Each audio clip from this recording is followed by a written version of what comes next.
আসসালামু আলাইকুম প্রবাসী ভাইয়েরা। আজকে চলে আসলাম মালয়েশিয়া বুকিত বিন্তাং প্যাভিলিয়নে।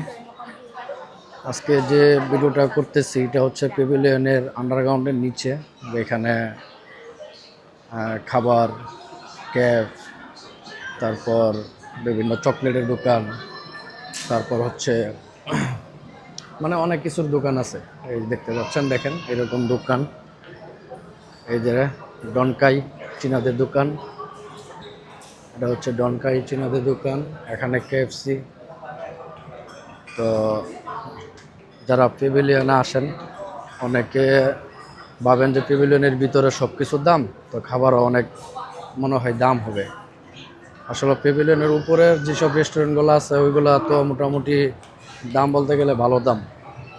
আর এখানে যে রেস্টুরেন্টগুলো আমি আপনাদেরকে দেখাচ্ছি প্যাভিলিয়নের নিচে, এই নিচের যে রেস্টুরেন্টগুলো, যে দোকানগুলো, এখানে মোটামুটি প্রাইস ততটা বেশি না। মোটামুটি প্রাইস বাইরের যে দোকানগুলোর সাথে মোটামুটি ঠিক আছে। তো আপনারা চাইলে এখানে আসতে পারেন খাবারের জন্য।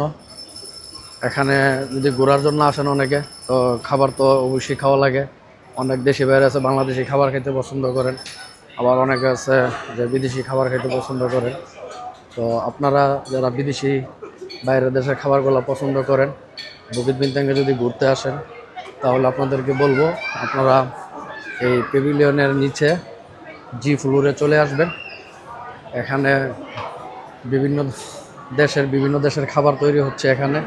এখানে রেস্টুরেন্টগুলো রয়েছে, তো আপনারা চাইলে এখানে আসতে পারেন, আইসা এখানে খাবার দাবার খেতে পারেন। এই যে এটা হচ্ছে দেখেন, এখানে চীনা আছে, মালাইও আছে, অনেক দোকানপাট আছে এখানে। তো এখানে কিন্তু প্রচুর কাস্টমার। আজকে শনিবার, তো শনিবারে এরকম কাস্টমার তো থাকাটা স্বাভাবিক। আর অন্যান্য দিনগুলো তো এখানে কাস্টমার থাকে। তো দেখেন এইটা হচ্ছে রুটি মর্তবা বলে এই দেশে। দেখেন কি সুন্দরভাবে বানাইতেছে, যে রুটি বানাচ্ছে এখানে। কি সিরিয়াল, এই যে কাস্টমার সিরিয়াল বেড়ে নিতেছে, প্রচুর সিরিয়াল এখানে। দেখেন এই খাবারগুলো অনেক স্বাদের, আমিও এখান থেকে খাইছি, আমার কাছে অনেক ভালো লাগে। চিকেন দিয়ে তৈরি হয়, ডাকিন দিয়ে তৈরি হয়। তো আপনাদেরকে বলবো আপনারাও আসবেন খাবারের জন্য। এখানে খাবারগুলা মোটামুটি সস্তায় পাওয়া যায়, বেশি দাম না। তো আশা করি আপনাদের কাছে ভিডিওটা ভালো লাগবে। আর যদি ভালো লাগে তাহলে শেয়ার করে দিবেন, আরও যেন অন্য মানুষে দেখতে পারে, তারা যেন জানতে পারে যে প্যাভিলিয়নে যে গ্রাউন্ড ফ্লোর আছে, গ্রাউন্ড ফ্লোরে এরকম দোকান রয়েছে। তো সবাই ভালো থাকবেন, আল্লাহ হাফেজ।